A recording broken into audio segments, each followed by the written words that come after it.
Hi friends, நம்ம இன்றைக்கி வீடியோவில் பிரண்டையை நம்ம உணவில் சேர்த்துக்கிறதுனால என்னென்ன நன்மைகள் நமக்கு கிடைக்குங்கிறத பற்றி தான் நம்ம இந்த வீடியோவில் பார்க்க போகிறோம். அதுக்கு முன்னாடி நான் சொல்கிற தகவல் உங்களுக்கு பிடிச்சிருந்தா லைக் பண்ணுங்கள், கமெண்ட் பண்ணுங்கள், அப்படியே என்னோட சேனலை சப்ஸ்கிரைப் பண்ணி எனக்கு சப்போர்ட் பண்ணுங்கள். ஃப்ரெண்ட்ஸ், பொதுவாக பிரண்டை வெப்பமான இடங்களில் தான் அதிகமாக வளரும். அதுவும் வேலி ஓரங்களில் ஆள் நடமாட்டம் அதிகம் இல்லாத இடத்துல இந்த பிரண்டை கொடியை நம்ம அதிகமாக பார்க்கலாம். இந்த பிரண்டைக்கு வச்சிரவள்ளின்னு இன்னொரு பெயரும் இருக்குது. இந்த பிரண்டைகளில் ஓலை பிரண்டை, உருட்டு பிரண்டை, முப்பிரண்டை, களிப்பிரண்டை, புளிப்பிரண்டைன்னு பல வகைகளில் இருக்குது. பிரண்டையில் புரதம், கொழுப்பு, நார் பொருள்கள் அதிக அளவில் இருக்குது. அது மட்டும் இல்லாமல் பிரண்டையில் கால்சியம், பாஸ்பரஸ், இரும்பு சத்து அதிகமாக இருக்குது. பிரண்டையில் உடலுக்கு தேவையான அத்தியாவசிய சத்துக்கள் அதிகமாக இருக்குது. அது மட்டும் இல்லாமல் நம்ம இந்த பிரண்டையை வாரத்துக்கு ஒரு முறை சாப்பிட்டு வர்றதுனால உடலுக்கு உற்சாகத்தையும் சுறுசுறுப்பையும் அதிகமாக நமக்கு கொடுக்கும். பிரண்டையோட சிறப்பு அம்சமே எலும்பு சார்ந்த பாதிப்புகளுக்கு சிறந்த நிவாரணமாக இருக்கிறது தான். எலும்பு தேய்மானம் பிரச்சனை இருக்கிறவங்க பிரண்டை ரசம் வச்சு டெய்லி சாப்பிடலாம். எலும்பு முறிவால் அவஸ்தைப்படுறவங்க பிரண்டையை வாரம் 3 முறை துவையலாவோ இல்லை சட்னியாவோ நீங்கள் எடுத்துக்கிறதுனால உடைந்த எலும்புகள் வேகமாக கூடும். அதே மாதிரி எலும்பு பலவீனமாக இருக்கிறவங்க, எலும்பு தேய்மானம், முட்டி வலி, கை முட்டி, கால் வலி, எலும்புகளோட வலியெல்லாம் சரி பண்ணுறதுக்கு பிரண்டை துவையலை வாரத்தில் 2 நாட்களோ இல்லை 3 நாட்களோ எடுக்கிறது ரொம்ப நல்லது. எல்லாருமே இப்போ மூலம் பிரச்சனையால் ரொம்ப அவஸ்தைப்படுறாங்க. நம்மளோட ஆசன வாய்க்கு அருகில் உள்ள சதையிலையும் ஆசன வாய்க்கு உள்ளேயும் ஏற்படக்கூடிய ஒரு வித பாதிப்பு தான் இந்த மூலம். மூல நோயால் அவஸ்தைப்படுறவங்க தினமும் பிரண்டையை துவையல் பண்ணி சாப்பிடலாம். அப்படி இல்லைன்னா பிரண்டையோட இலையை பறித்து நெய்யில் நல்லா வதக்கிட்டு நீங்கள் அதையும் தொடர்ந்து சாப்பாட்டில் சேர்த்துக்கலாம். நீங்கள் பிரண்டையை ரெகுலராக எடுத்துக்கிட்டு வந்தால் இந்த மூல நோயோட பாதிப்பு படிப்படியாக நமக்கு குறையும். மாதவிடாய் காலத்தில் சில பெண்களுக்கு இரத்தப்போக்கு அதிகமாக ஏற்படுறதும், அடி முதுகில் வலி, இடுப்பு வலி போன்றவையும் அதிகமாக ஏற்படும். இந்த மாதிரி உங்களுக்கு மாதவிடாய் காலத்தில் வலியோ அவஸ்தையோ இரத்தப்போக்கோ அவஸ்தை இருந்துச்சுன்னா நீங்கள் பிரண்டையை துவையல் செஞ்சோ இல்லை சட்னி, ரசம் இந்த மாதிரி செஞ்சு ரெகுலராக அந்த 4 நாட்கள் நீங்கள் தொடர்ந்து எடுக்கிறதுனால அதுலேருந்து உங்களுக்கு நிவாரணம் கிடைக்கும். அதே மாதிரி மாதவிடாய் ஒழுங்கற்ற மாதவிடாய் சரியாகும். மந்த்லி கரெக்டாக குளிப்பீங்க, உங்களுக்கு ஓவுலேஷன் நல்லா நடக்கும். உங்களோட மாதவிடாய் சார்ந்த அனைத்து பிரச்சனைகளுமே இந்த பிரண்டை துவையல் சாப்பிட்றதுனால சரியாகும். நீரிழிவு மற்றும் சர்க்கரை நோயால் பாதிக்கப்பட்டவங்களுக்கு சிறந்த இயற்கையான உணவுகளில் ஒன்று தான் இந்த பிரண்டை. இதில் இருக்கும் காரத்தன்மையே உடலில் ஓடும் இரத்தத்தில் சர்க்கரை அளவு அதிகரிக்காமல் தடுத்து நீரிழிவு நோயாளிகள் இழக்கும் உடல் பலத்தை மீட்டு தருது. பிரண்டை தண்டை நல்லா அரைச்சி அதிலேருந்து எடுக்கிற சாறு ஆஸ்துமா மற்றும் பிற இன நுரையீரல் சம்பந்தமான நோய்களால் அவஸ்தைப்படுறவங்களுக்கு இதை கொடுத்து வர்றதுனால நல்ல பலன் கிடைக்கும். நுரையீரல் மற்றும் சுவாச குழாயில் தங்கி இருக்கிற நச்சுக்களை வெளியேற்றும். ஆஸ்துமாவை சரி பண்ணுறதுக்கு பிரண்டை துவையலை வாரத்தில் 2 முறை நீங்கள் கட்டாயம் எடுக்கணும். அந்த பிரச்சனையிலேருந்து உங்களுக்கு ஒரு குறிப்பிட்ட அளவு ஒரு நிவாரணம் கிடைக்கும். பிரண்டை உடலில் தங்குற கொழுப்பை கரைக்கும் தன்மை கொண்டது. பிரண்டையை பக்குவப்படுத்தி சாப்பிட்றதுனால பிரண்டையில் இருக்கும் சத்துக்கள் இரத்தத்தில் கலந்து நரம்புல இரத்த நாளங்களில் இருக்கிற கொழுப்பை கரைச்சி அடைப்பு ஏற்படாமல் தடுக்குது. இதனால இதயத்திற்கு நன்கு ரத்தம் பாயிறதுக்கு உதவி செய்யுது. இதயத்தோட நலனுக்கு நீங்கள் பிரண்டையை ரெகுலராக உங்களோட சாப்பாட்டில் சேர்த்துக்கலாம்.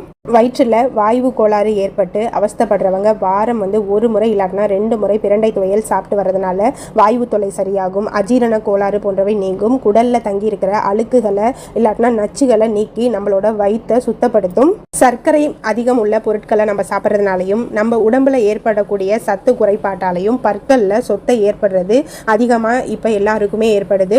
பற்களில் வேர்கள் வலுவிழந்து ஈறுகளில் ரத்தம் வடிகிற போன்ற பிரச்சனை இருக்கிறவங்க பிரண்டையை துவையலாகவும் சட்னியாகவும் செஞ்சு சாப்பிட்டு வர பற்கள் சம்பந்தப்பட்ட அனைத்து பிரச்சனைகளுமே நீங்கும்.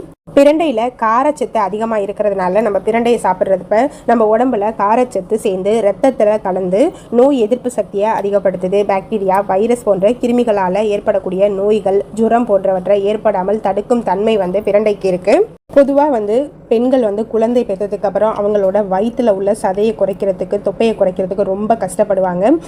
டெலிவரியான பெண்கள் பிரண்டையை ரெகுலராக எடுத்துக்கிறதுனால அவங்களுக்கு அந்த ஆஃப்டர் டெலிவரி ஏற்படக்கூடிய தொப்பை சீக்கிரமாக கரைய ஆரம்பிக்கும். அதாவது பழமொழியே இருக்குது, பெற்ற வயிற்றில் பிரண்டையை கட்டுன்னு. இதுக்கு தான் சொல்லுவாங்க. நம்ம ஆஃப்டர் டெலிவரி நம்ம இந்த பிரண்டையை எடுத்துக்கிறதுனால நம்ம உடல் இழந்த தெம்பை, ஆரோக்கியத்தை மீட்டு கொடுக்கும். அது மட்டும் இல்லாமல் பாலுக்கு ரொம்ப நல்லது. குழந்தைங்களுக்கு நம்ம தாய்ப்பால் கொடுக்குறப்ப இந்த பிரண்டை துவையல் எடுக்கிறதுனால குழந்தைகளோட வளர்ச்சியும் நல்லா இருக்கும்.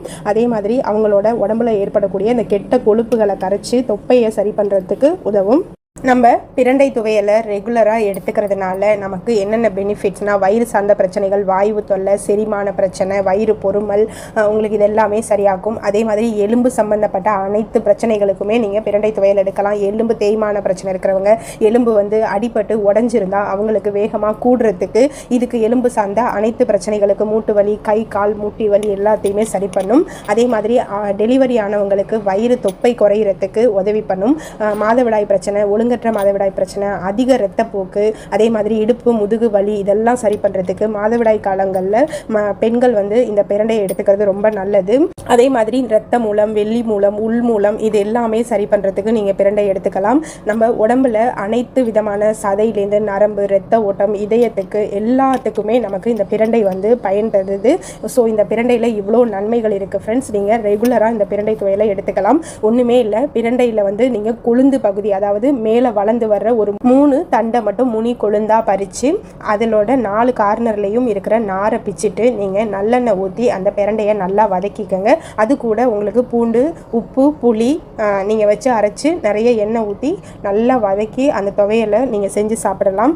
அது மாதிரி சாப்பிடலாம். உங்களுக்கு பிரண்டை துவையல் கொஞ்சம் ருசியாக இருக்கணும் அப்படின்னா அது கூட நீங்கள் 2 பல்லு தேங்காய் அரைச்சும் அந்த புளி, பூண்டு, காஞ்ச மிளகாய், உப்பு கூட நீங்கள் 2 பல்லு தேங்காவும் வச்சு அரைச்சி சாப்பிட்டீங்கன்னா சாதத்தில் பிசைஞ்சு சாப்பிட நல்லாயிருக்கும். அதே மாதிரி பிரண்டை ரசம் ஒன்றுமே இல்லை, நீங்கள் முனி கொழுந்தா அரைக்கிறீங்க இல்லையா, அந்த பிரண்டையை அரைச்சி அதோட சாறு எடுத்து நம்ம வைக்கக்கூடிய ரசத்தில் நீங்கள் அதை சேர்க்கணும். ஆனால் அதுக்கு முன்னாடி நீங்கள் அந்த பிரண்டையை வதக்கிடணும். வதக்கினா தான் நம்மளோட உடம்புல அது அரிப்பை ஏற்படுத்தாமல் இருக்கும். பொதுவாக நம்ம பிரண்டையை பறிக்கிறப்ப நம்ம நெகப்பகுதியில் அரிப்பையும் ஒரு மாதிரி நமைச்சலையும் ஏற்படுத்தும். நீங்கள் அந்த பிரண்டையை பறிக்கிறப்ப முடிஞ்ச அளவுக்கு கையில் க்ளவுஸோ இல்லை ஒரு பிளாஸ்டிக் பை 2 கையிலையும் கட்டிக்கிட்டு நீங்கள் அதை பறித்து அப்படியே அந்த பிளாஸ்டிக் பை உங்கள் கையில் இல்லை க்ளவுஸ் போட்டிருந்தீங்கன்னா நீங்கள் அதையோடையே நீங்கள் அந்த நாரெல்லாம் பிச்சு உங்கள் சுத்தம் பண்ணுற வரையுமே நீங்கள் அந்த பிளாஸ்டிக் போட்டுக்கிறது நல்லது.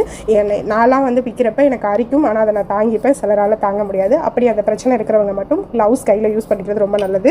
வதக்குனதுக்கு அப்புறம் அந்த அரிப்பு நமக்கு இருக்காது. அதனால நீங்கள் அதுக்கு தான் நம்ம புளியும் உப்பும் அதிகமாக சேர்ப்போம். பிரண்டை பல்வேறு நன்மைகள், கொஞ்சம் நஞ்ச நன்மைகள்னே சொல்ல முடியாது, நிறைய நன்மைகள் இந்த பிரண்டையில் இருக்குது. நம்ம உடம்புக்கு தெம்பை கொடுக்கறது எலும்பு தான். எலும்பு நல்லா ஸ்ட்ராங்காக இருந்தால் தான் நம்ம உடம்பு ஆரோக்கியமாக நிற்க, நடக்க, வேலை பார்க்கறதுக்கெல்லாம் முடியும். இப்படி பல்வேறு நன்மைகள் இருக்குது. இருந்தாலும் இந்த பிரண்டையினால் ஒரு சில பக்க விளைவுகள் இருக்குது. ஃபஸ்ட்டு என்னென்னா, நம்ம அந்த பிரண்டையை பறிக்கிறப்ப கையில் அரிப்பை ஏற்படுத்தும். அதுவும் கொஞ்ச நேரத்தில் சரியாகிடும். அவ்வளோதான். சிலரால் தாங்க முடியும், சிலரால் தாங்க முடியாது. இந்த ஒரு சின்ன விஷயம் இருக்குது. ரெண்டாவது கர்ப்ப காலத்தில் நம்ம இந்த பிரண்டையை எடுக்கிறத தவிர்த்துக்கணும். ரொம்ப தவிர்த்துக்கிறது நல்லது.